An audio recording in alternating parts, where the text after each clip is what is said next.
Espero que estén muy bien. El día de hoy vamos a continuar pues con este tema de pues el repaso que estábamos dando del cálculo lambda, y justamente como recordarán de los cursos de lenguajes de programación, pues podemos representar prácticamente muchos tipos de datos en el cálculo lambda. O sea, además de las abstracciones, además de las aplicaciones de función, es posible, ¿no?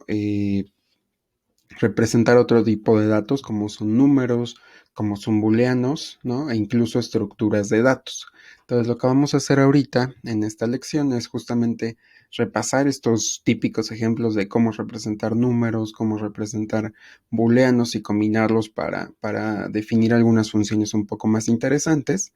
Y justamente en la tarea, pues les dejaremos definir alguna estructura un poquito más eh, compleja, ¿no? Digo, tampoco algo imposible, porque lo único que queremos es que quede como repaso, ¿no? Entonces vamos a empezar justamente recordando cómo se hacían estas representaciones de expresiones aritméticas, y justamente pues lo que vamos a hacer o lo vamos a utilizar para poder utilizar operaciones aritméticas sobre los números naturales. Entonces vamos a añadir una representación que es súper famosa en esta parte del cálculo lambda, que son los numerales de Church, ¿no? Entonces, esta representación lo que nos provee es de una definición justamente pues para los números naturales, es decir, una definición para el cero, y el resto de los números naturales los debemos definir justamente a partir de la función sucesor que ya conocemos de los cursos de álgebra superior, de estructuras discretas, ¿no?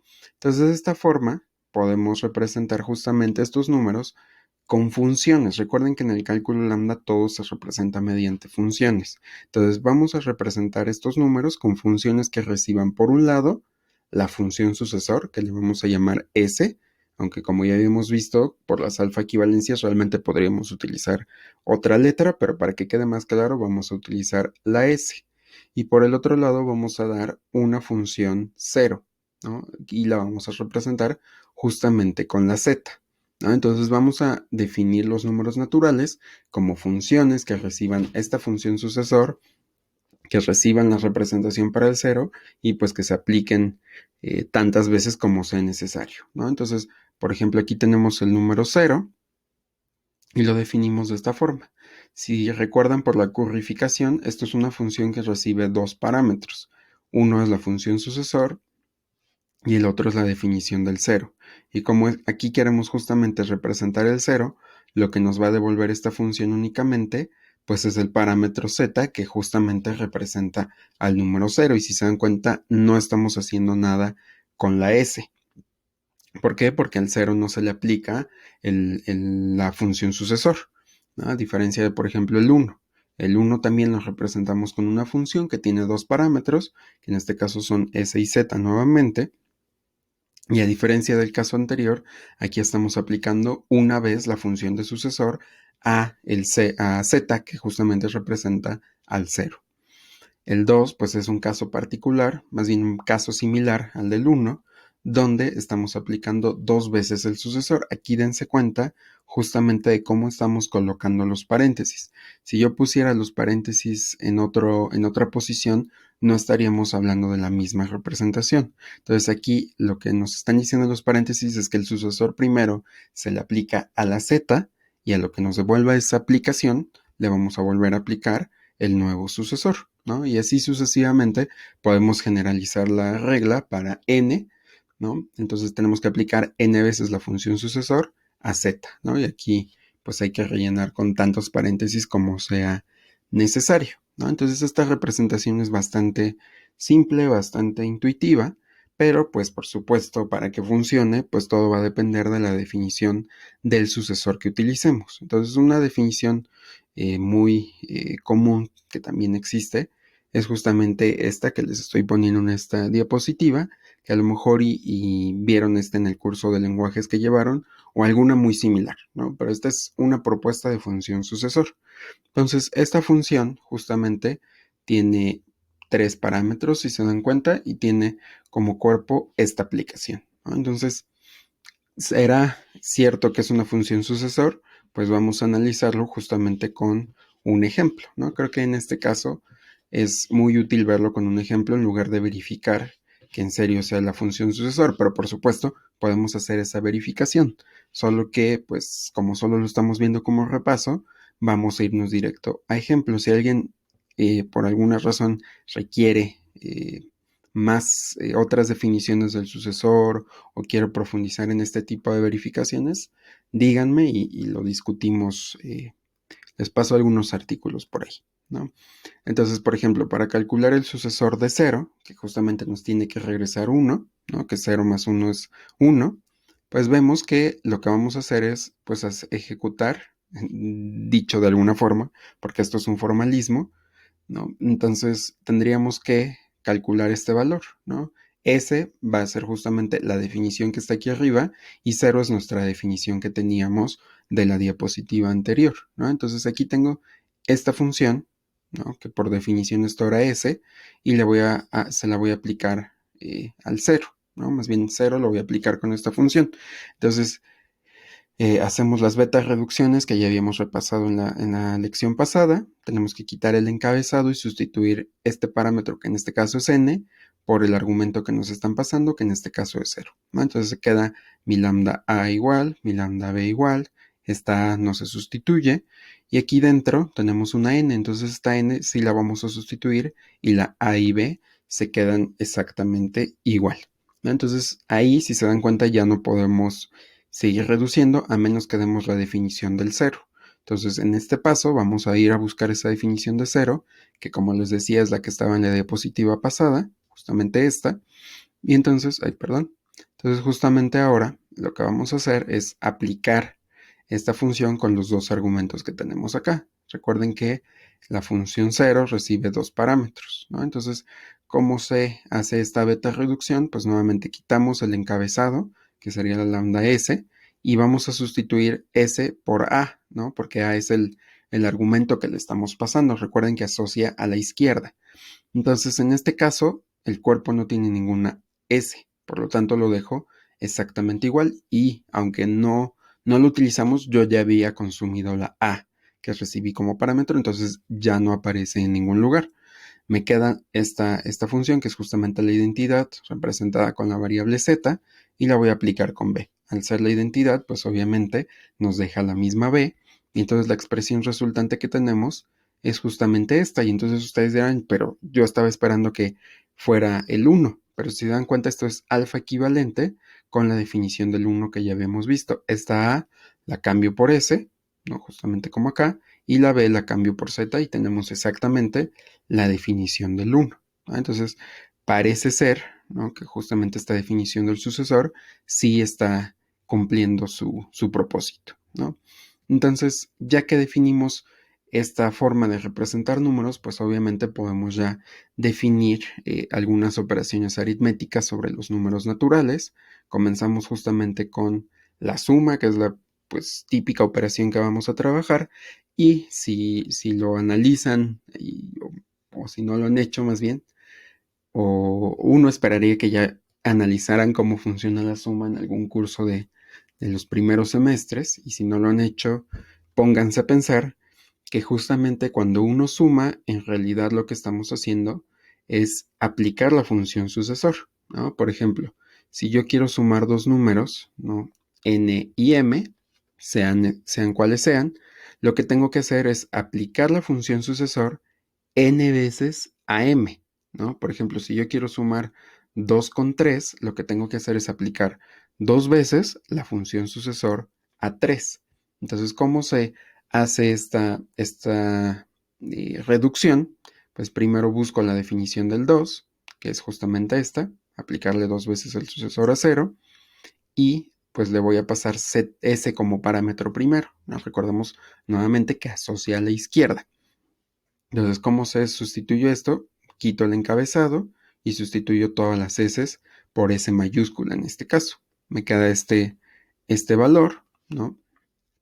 Y ahora, como ya consumí la s mayúscula, voy a evaluar el 3. Entonces, quito el encabezado y sustituyo todas las z por 3 y me queda justamente este término lambda. Entonces, ahora, Podríamos resumir todos los pasos, más bien poner todos los pasos explícitamente, pero si se dan cuenta, ya lo habíamos revisado, la función sucesor lo que hace es ir sumando uno. Entonces, sucesor de 3 es 4 y sucesor de 4 es 5, ¿no? Entonces, ustedes ahí, de tarea moral, traten de generar esos pasos para que vean que esto es, pues, cierto, ¿no? Entonces, analizando este caso, de que decíamos que justamente tenemos que aplicar tantas veces el primer número al segundo, ¿no? Entonces podemos definir la función suma que reciba dos números naturales de esta forma, ¿no? Me pasan una m, entonces lo que tengo que hacer es aplicar la función sucesor n veces a m. Y por lo mismo, debido a la conmutatividad de la suma, podemos dar la definición análoga, es decir, aplicar m veces la función sucesor a n, ¿no? Son dos funciones equivalentes, ¿no? Entonces, ahí como tarea moral también, o incluso como punto extra, lo voy a pensar y si decido que sí, se los comento en el Classroom, ¿no? Demuestren que estas dos definiciones de la función suma son equivalentes, ¿no? Entonces, bueno.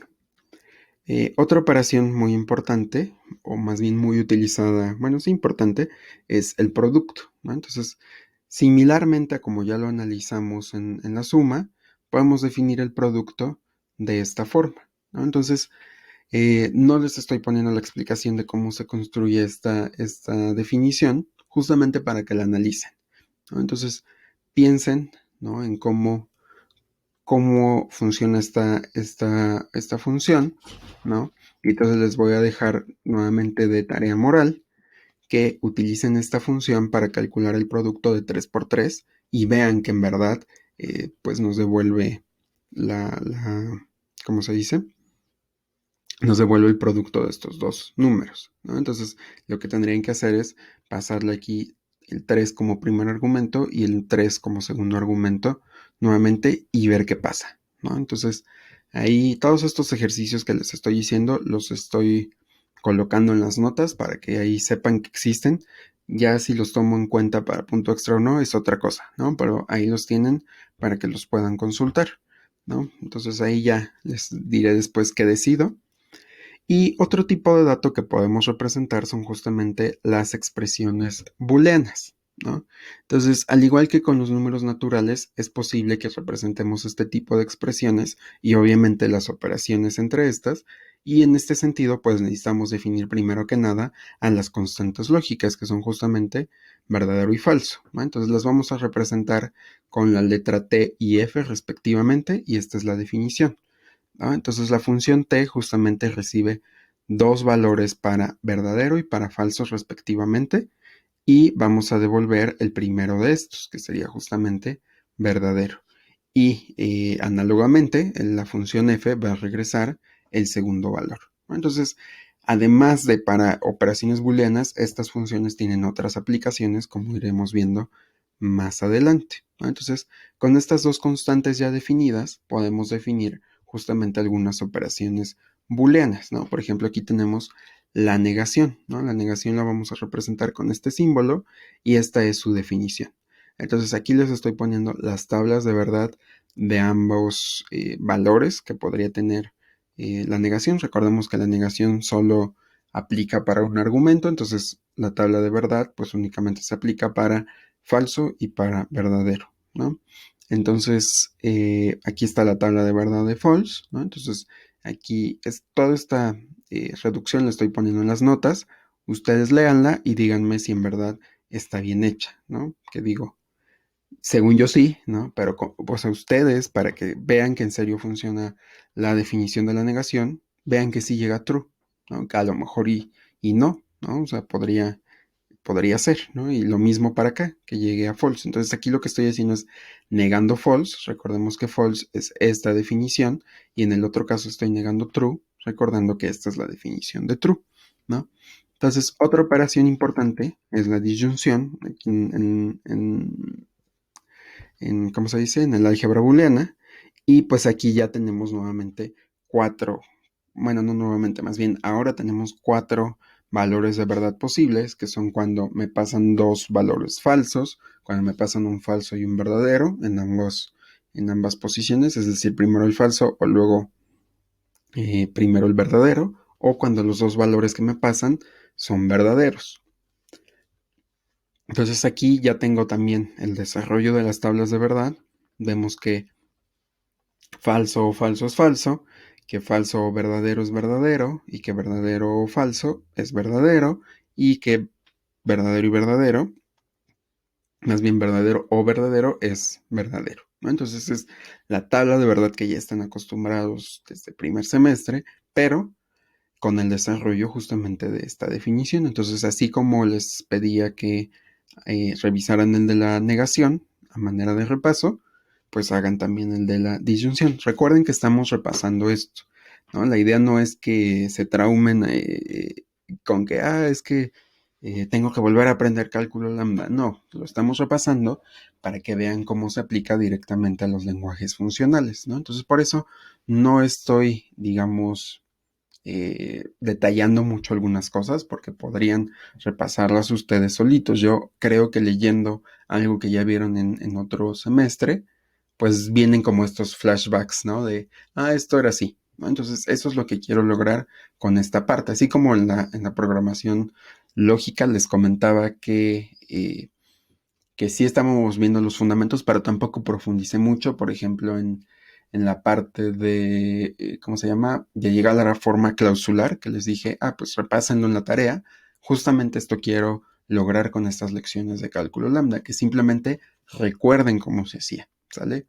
Pueden no recordar algo súper avanzado, pero que sepan que existe, con eso me basta, y que después cuando lo estemos aplicando ya directamente en Haskell, digan, esto ya tiene sentido, por esto están relacionados, ¿no? Entonces, espero que sea el objetivo, ¿no? Perdón por esta pausa, pero quiero que quede muy claro que vamos a llegar a un punto en el cual esto se va a relacionar directamente con un lenguaje de programación. ¿Sale? Entonces, aquí no estoy poniendo la conjunción. Nuevamente la voy a dejar de ejercicio, ya sea moral o como punto extra, ¿no? O a lo mejor y de todos estos ejercicios que estoy mencionando les dejo solo uno o los dejo que escojan alguno de todos o todos, ¿no?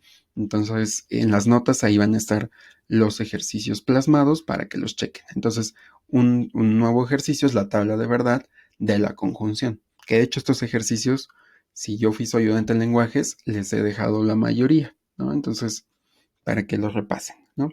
Otra operación muy importante es, bueno, no tan importante, pero útil, ¿no? Es la definición de condicionales. Entonces, aquí estoy definiendo un condicional if 0, que lo que me está verificando es si un número es igual a 0. Eso es todo, ¿no? Entonces, ¿puedo hacer condicionales más complejos? Sí, por supuesto, pero creo que es un poco más sencillo si lo vamos analizando con casos particulares. En este caso solo queremos verificar que el número sea igual a 0. Entonces, por ejemplo, aquí estoy mandando a llamar a if 0 con 0. Aquí pues cambio la definición de este if 0, le paso como parámetro el 0 y mediante beta reducciones llego a true. Por lo tanto, la función sí me está verificando que el número sea 0. Lo mismo de este lado, voy a verificar que el 1 sea igual a 0, que como nosotros podemos ver claramente, el 1 no es 0, entonces voy haciendo las beta reducciones correspondientes hasta llegar a false, ¿no? Entonces, el if 0 justamente tiene esta definición y nos va a servir justamente ahorita que empecemos como a combinar esta parte de números con booleanos justamente para definir los operadores relacionales. Ahorita lo vamos a ver en otra diapositiva. Yo creo que eso, más bien no creo, eso sí lo voy a explicar con más detalle. Esto nuevamente ustedes verifiquen que funciona y como reto personal, como ejercicio extra, como tarea moral, ¿no? Traten de definir el if normal, o sea que tenemos una condición, si esta condición es verdadera, devuelvo una rama then y si no, una rama else, ¿no? Entonces, traten de hacerlo, si no, con esta definición de if 0 creo que se da una idea bastante buena, ¿no? Entonces ahora vamos a integrar justamente todas estas definiciones para pues definir funciones un poco más útiles. Entonces ya definimos el sucesor, vamos a analizar cómo se construiría el predecesor, ¿no? Entonces para definir esta función lo que vamos a hacer es utilizar una representación de naturales basada en pares. Creo que los que llevan lenguajes con Fabio ya han utilizado esta notación, creo que empieza con ejercicios así, al menos por lo que he escuchado y he visto.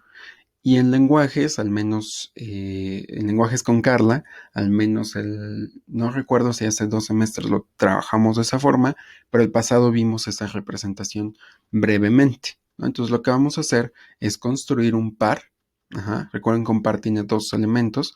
En un par voy a tener un número n como primera entrada y en la segunda entrada vamos a tener a n-1, es decir, a su predecesor. Entonces vamos a utilizar esa representación de números enteros para definir esta función. Entonces, si yo quiero el predecesor de un número natural, tomo el segundo elemento del par, ¿no? Y entonces, un par justamente lo vamos a poder representar con esta notación que tenemos aquí, que sería el paso 1. Esta es la representación de un par. La z que está recibiendo como parámetro la función justamente va a representar posibles operaciones que podamos hacer con el par. Por ejemplo, si esa z, digamos que hay una función que nos devuelve el primer elemento, pues nos va a extraer el primer elemento del par. Si esa z, por ejemplo, es traer el segundo elemento, pues nos va a traer la b en este caso, ¿no? Entonces, a y b son los elementos del par y la z es la operación que le puedo aplicar a este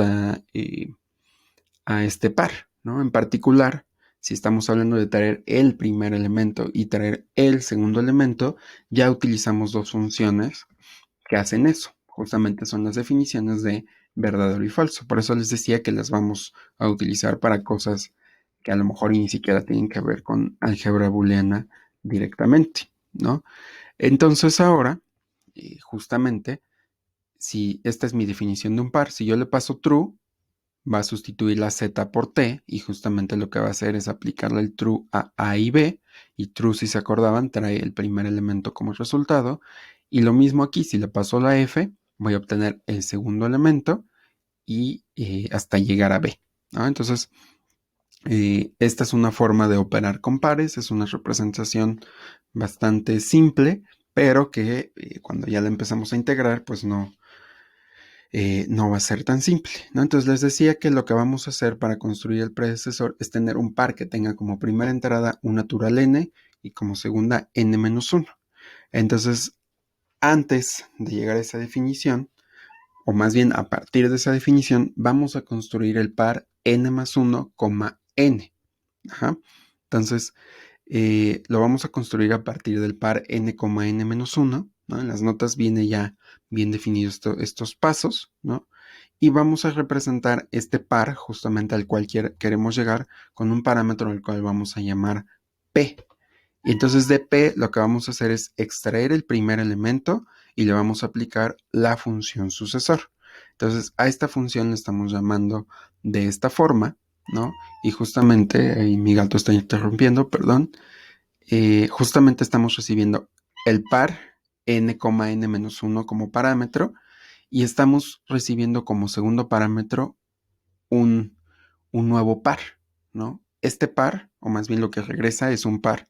Este par va a recibir una z, que ya vimos que puede ser true o false, y al mismo tiempo está recibiendo como primera entrada un sucesor y como segunda entrada ese número tal cual, ¿no? Entonces lo que está diciendo, recuerden que la P es un par. Entonces si yo le aplico T a ese par, me trae el primer elemento. Si yo le aplico T al segundo elemento, también me trae el primer elemento de ese par. Entonces, si P era n y n-1, cuando yo le aplique S a n, me va a traer el n más 1. Y entonces este, en vez de ser el n-1, es el n, ¿no? Entonces ya tengo definida justamente una función que me permite representar los pares, o más bien la función predecesor o el natural como una pareja. Entonces el predecesor lo voy a obtener aplicando n veces esta función al par, a este par, ¿no? Al par 0,0. Entonces si yo le aplico n veces esta función acá, de un lado me va a traer el siguiente número natural y del otro lado me va a traer el predecesor de ese número, ¿sale? Entonces es un poco compleja esta definición, realmente es como difícil cacharle la idea al principio, pero lo que quiero que vean es que justamente podemos definir cualquier cosa en el cálculo lambda, ¿no? Entonces, a lo mejor queda más claro si hacemos algunos ejercicios. Ahí les voy a compartir también, además de la nota, un ejemplo de cómo se utiliza. Pero bueno, ¿no? La idea es justamente esto. Esto es el predecesor. El predecesor recibe un número n y entonces voy a aplicarle n veces la función que definí aquí arriba a este par, ¿no? Y le voy a pasar false justamente para que me traiga la segunda entrada, porque en la segunda entrada teníamos al predecesor, ¿sale?